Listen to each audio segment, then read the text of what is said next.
Morning mga amigo. Tara, samahan niyo ako ngayong araw na to. Today is Sunday. Wala naman tayong masyadong gagawin ngayon. Wala din akong lakad kasi nga Sunday ngayon. Kinabukasan, papang umaga na ako kasi nga galing akong panggabi. Hirap talaga pag pang umaga na nung shift mo kasi ngayong araw na to kailangan kong gawin lahat ng mga pwede kong gawin. Maglaba, kung ano-ano pa man, maglinis ng bahay kasi nga papang umaga na tayo. Ang naisip ko nga palang kakainin ngayon is almusal lang din naman. Bibili ako ng pancit canton at saka buns, tsaka kape na din. Nga pala yung mga binabad ko kakabi na lalaban ko ngayon. Tsaka magpakulo muna ako ng tubig kasi after nito, bibili ako ng pancit canton. Meanwhile, Habang naglalakad dito, napansin ko yung itsura ko. Wala pala akong panuklay. Hayaan nyo na. Kasi ganyan talaga pag bagong gising, hilamos diretso sa wala ng panuklay. Tara, samahan nyo ako dito bumili kila Tatay Kalbo. Dito lang ako lagi nabili. May tindahan naman doon sa may gilid namin. Hindi talaga ako nabili doon. Ewan ko ba? Basta kasi pag nabili kasi ako dito, nagkwikwentuhan kami dito eh. Kasi madaldal din kasi itong si Tatay Kalbo na to eh. Nandito na nga ako sa tindahan ni Tatay Kalbo. Bibili lang tayo ng pancit canton, buns, at saka Nescafe. Yun lang.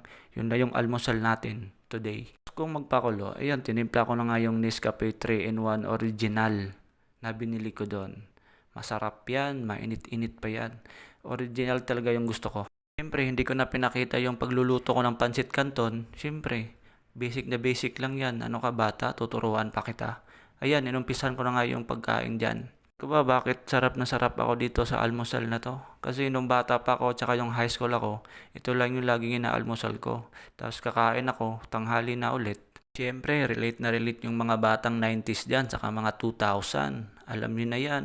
Basta't pancit canton, pwedeng ulamin, pwedeng almusal, pwedeng hapunan, anytime, midnight snack pa nga eh. Pero tips ko lang sa inyo, huwag nyo lang lagi tong kakainin kasi nga nakakasira din to ng katawan.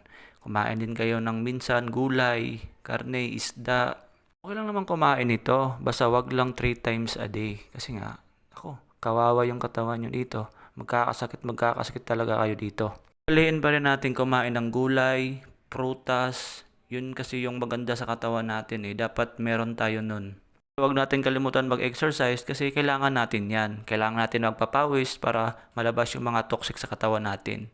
Kasi nga, ang toxic kasi hindi lang yan sa company. Meron din yan sa katawan natin. Parang salamat Dok na tong usapan natin ah. Parang napunta na tayo sa katawan-katawan ah, sa mga health ah. Pagkain lang naman to. Busog na nga ako eh. Parang ayoko nang ubusin to pero sabi ng bito ko kakain pa ako. Tapos ko ang kumain, dumiretso na nga ako dito sa mga binabad ko. Tatanggalan ko lang to tapos maglalaban na agad ako. few moments later. Siyempre, mabilis lang tayong maglaba. Isang kusot, sampay agad yan. Matik yan. Ligo muna ako dito kasi parang amoy ko na yung ano eh. Amoy ko na yung sarili ko. Parang susuntokin na ako. Pasok ko lang tapos na agad akong maligo. Ganon ako maligo. 5 minutes, 2 minutes, 1 minute. Basta, mana na yun. 2 hours later. 3 hours later. Tapos kung magbihis, diretso agad ako. Papuntang Talipapa. Kasi nga, may bibili na naman ako panghapunan natin. Tara, samahan nyo ako. Mamimili tayo ng talong, sitaw, at saka pangsahog natin. Kilala ko lang sa inyo yung kasama ko. Yan pala siya, oh. Anino ko. 'Di ba? Ang ganda, no?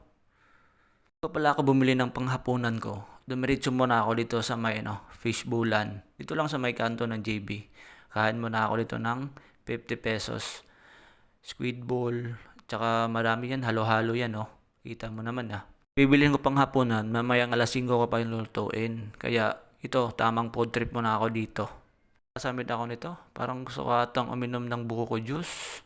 Ayan, nakahanap na nga ako ng buko juice. 10 piso lang yan, para naman refresh yung lalamunan ko. At pagkatapos ko ngang mag-food trip, nakabili na nga ako ng panghapunan ko. Tsaka, uwi na ako. Dito na nga ako sa bahay, ginayat ko na yung mga binili kong sibuyas, garlic, at saka yung mga gulay na nabili ko. Na panghalo natin dito sa, hulaan nyo kung ano, atay ng manok. Pero pagkatapos pagpakulo nun, instant luto na yan agad. Pagkatapos nyan, luto na din yung kanin. Pagkatapos yan, kakain na din tayo.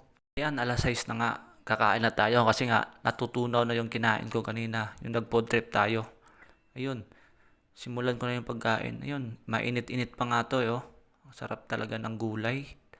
Basta't may gulay talaga, ang sarap na sarap nun. Papadami talaga ako ng kain dito. Baka nga maubos ko pa tong kanin nito eh.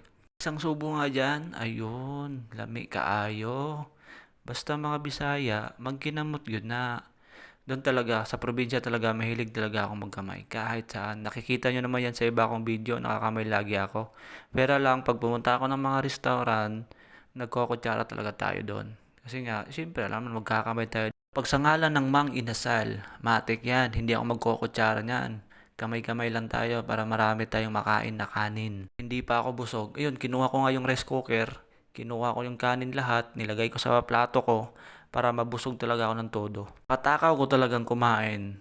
Sana nga may eating contest dun sa company namin para sasali ako ng kainan. Lagay ko, ito ata yung sports ko eh. Yung kumain ng marami, kumain ng mabilis, kumain ng mas marami. Pero pagkatapos natin kumain, pahinga muna tayo para naman matunawan naman yung tiyan natin bago tayo matulog.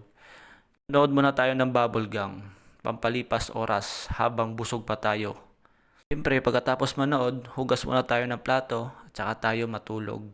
Kasi nga, maaga na naman tayo bukas, alas 4 ng umaga tayo gigising kasi pang umaga na naman tayo. Marami na naman tayong pagsubok bukas. Makikita na naman natin yung mga demonyo doon sa company.